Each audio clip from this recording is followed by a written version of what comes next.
ఒకసారి begin బిజినెస్లోకి enter అవ్వక ముందు నేను ఒక మెడికల్ డిపార్ట్మెంట్లో జాబ్ చేసుకుంటూ సొంత క్లినిక్ రన్ చేసుకుంటా ఉన్నాను. నా క్వాలిఫికేషన్ బీఫార్మసీ బిఎస్సిసిజీ సార్. చదువు ఎందుకు చదువుతున్నామంటే చదువుకున్న వాళ్ళు చదువులేని వాళ్ళు అందరం కూడా ఇది ఇక్కడ చేస్తున్నాం. సో చదువు ఎన్ని పనులకి వెళ్ళాక డబ్బుల కోసమే. సో ఇది చాలా ఉంది కాబట్టి మీరు డిస్టర్బ్ అవ్వద్దు, ఎందుకంటే ఈ మధ్యలో వీళ్ళు వస్తూ ఉంటారు కాబట్టి. కరెక్ట్గా ఒక 1 అవరే ఉంటుంది మీటింగు, వినండి ఓకేనా. ఇది ఒక్కసారికి అంత అర్థం కాదు సార్. ఇది నిజమా కాదా అని తెలియాలంటే ముందు మనం తెలుసుకోవాలి, అంతే కదా. ఇక్కడ మళ్ళీ చదువుతున్నాను, ఈ మీటింగ్లో కొత్త వాళ్ళు ఎంతమంది ఉన్నారు సార్? ఐడి తీసుకోకుండా ఉన్న వాళ్ళు అన్న ఐడి తీసుకున్నారు, ఓకే జాయిన్ అయిపోయారు. కానీ ఒకటి మాత్రం చదువుతున్నాను, ఏదన్నా ఒక పని చేసే ముందు ఇది నిజమా కాదా తెలుసుకోవాలి. తెలుసుకున్న తర్వాత రెండో పాయింట్ ఏంటంటే ఇది నేను చేయగలనా లేదా, చేయాలా లేదా. నాకు డబ్బులు వస్తున్నాయి, మేడం డబ్బులు వస్తున్నాయి, ఎంఎస్ఆర్కి 18 లక్షలు వస్తున్నాయి కాదు. ఇదే పని నేను చేసిన డబ్బులు వస్తాయి. అయితే ఆ పని నేను చేయగలనా లేదా కూడా తెలుసుకోవాలంటే అన్నిటికీ వినాలి. సో వినండి, విని ఏదైనా డౌట్స్ ఉంటే అడగండి సార్. ఎండింగ్లో మేము చదువుతాం ఓకేనా. బిఫోర్ నేను చెప్పాను కదా, నేను రాకముందు మెడికల్ డిపార్ట్మెంట్ అది గొప్ప కోసం చెప్పట్లేదు, మేమందరం కూడా అందులో ఉండి కూడా మారలేదు. సో ఇక్కడికి వచ్చి నాకు మారిందంటే ఇప్పుడే మారటం మొదలుపెట్టింది. ముందు ఆల్రెడీ చేసిన జీవితాలు మారినాయి. అసలు ఇది ఎందుకు చేయాలి 2 క్వశ్చన్స్ ముందు తీసుకుందాము. ఆల్రెడీ మేడం వాళ్ళు కొన్ని మాటలు చెప్పారు. ఇందులో వస్తువులు వాడుకోవడం వల్ల నాకు హెల్త్ వచ్చింది, హాస్పిటల్ దూరంగా ఉన్నామని. ఇది నిజమా కాదా అనేది మనం తెలుసుకోవాలి. దానికన్నా ముందు ఈ వస్తువులు ఎందుకు వాడుకోవాలి 2 నిమిషాలు చెప్పి నేను ముందుకు వెళ్తాను. అన్నిటికంటే అతి ముఖ్యమైనది సార్, డబ్బు అన్నిటికీ మూలమా కాదా? మంచికైనా చెడుకైనా డబ్బు కావాల్సిందే. మనం అందరూ నిద్రలేసిన కానీ పరిగెట్టిన డబ్బు కోసమే. కానీ మన తాతలు పోరాడారు, తండ్రులు పోరాడారు, ఇప్పుడు మనం కూడా పోరాడుతున్నాం. డబ్బులు సరిపడినంత లేవు ఎవరి దగ్గర అంటే 100కి 95 మంది దగ్గర భూమి మీద డబ్బులు లేవు. ఉంటాయి, అప్పటికప్పుడే ఉంటాయి. ఏదైనా పెద్ద చూసి తప్పులు చేస్తున్నాము, జీవితాలు కానీ మారుతున్నాయి, కానీ మన ఏమంటారు జీతం అనేది వస్తుంది కానీ జీవితాలు మారట్లేదు, అంతే కదా సార్. దానికి కారణం ఏంటంటే డబ్బు ఏ రంగంలో ఉందో మనకు తెలియట్లేదు, మన తాతకు తెలియలేదు. అందుకే ఒక జాబో ఒక ఉద్యోగమో లేదని చేసుకుంటూ వచ్చాడు. అదే మాట మన తండ్రికి చెప్పాడు, ఆటోమేటిక్ మన జీవితం మారుతుంది ఓకేనా. ప్రతి పనికి ఒక కారణం ఉంటుంది, ఆ కారణం మీరు తెలుసుకోండి. నేను ఎందుకు చేస్తున్నా కూడా నేను చదువుతాను ఓకేనా. నేను మిమ్మల్ని చేయమంటలేదు సార్, నేను ఎందుకు చేస్తున్నా నా లైఫ్ చేస్తే మీకు అర్థమైపోతుంది. Thank you. దీనికన్నా ముందు ఈ బిజినెస్లోకి రాకముందు నేనేమన్నానంటే ఇవన్నీ ఫేక్ అని చెప్పాను. నా దగ్గర సురేష్ సార్ చెప్పిన మాట ఏంటంటే, ఆనంద్ సార్ దీంట్లో ఆరోగ్యము ఏమేమి ఉన్నాయి? ఉన్నాయి, ఈ రెండు ఉన్నాయి. బట్ నేనేం చెప్పానంటే బయట నా దగ్గర కూడా ఉన్నాయి సార్. నా క్లినిక్లో నెలకి 75 నుంచి 80 వేలు సంపాదించుకుంటున్నాను ఒక నెలకి. సో ఆదాయం పెద్దగా అవసరం లేదనుకున్నాను. ఎందుకు అనుకున్నానంటే నాకు వచ్చేది పెద్ద అమౌంట్, నాకు మించిన వాళ్ళు లేడు అనుకునేవాడిని. బేసిక్గా మనందరం మైండ్ సెట్ అదే సార్.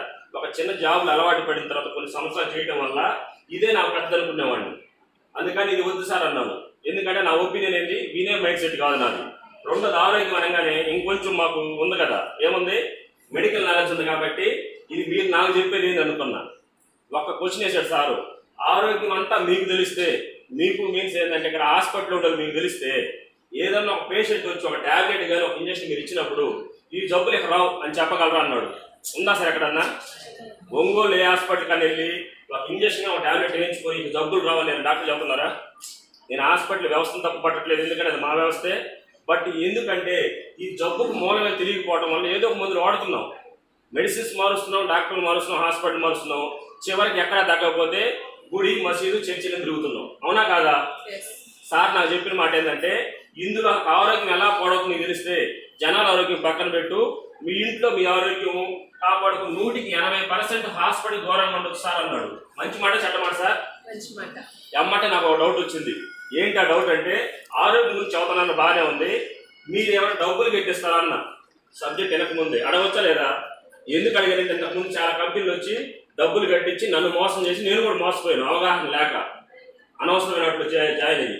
₹1 మీరు కట్టొద్దు సార్ అన్నాడు. హ్యాపీ. పోనీ ఎవరు చేయాలని కట్టేయాలని అడిగాను, ఎవరు కట్టపని లేదు సార్ అన్నాడు.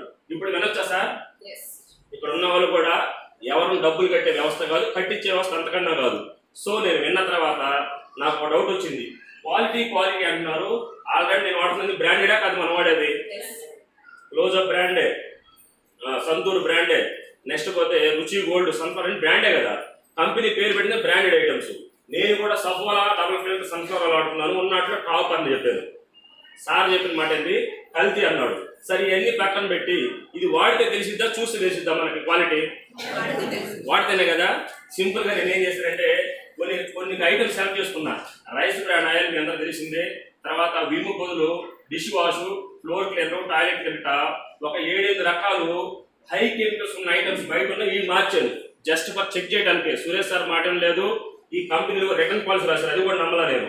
మన వాటి తెలిసిపోయిందిగా, అంతే కదా సార్ అని చెప్పేసి మారిస్తే నాకు వచ్చే రిజల్ట్ ఏంటంటే మా మిస్సెస్కి 1.5 year నుంచి గ్యాస్ ట్రబుల్ ఉంది. బిఫోర్ నాది ఓన్ లైసెన్స్డ్ ఫార్మసీ ఉంది, మెడిసిన్స్ అన్ని తెలుసు, బట్ ఈ గ్యాస్ ట్రబుల్ తగ్గిలేకపోయా. ఆ రీజన్ నాకు తెలియదు.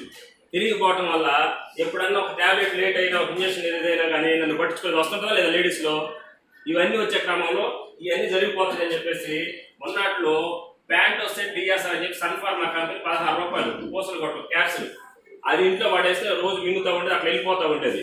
ఈ లైఫ్లో ఎప్పుడైతే ఇది మార్చనో, ఇది రైస్ బ్రాండ్ ఆయిల్ 1.5 year దాకంది, నెల 10 రోజుల గ్యాస్ ట్రబుల్ కంట్రోల్ అయింది sir, just for rice brand oil. ఇప్పుడు నేను నమ్మొచ్చా లేదా?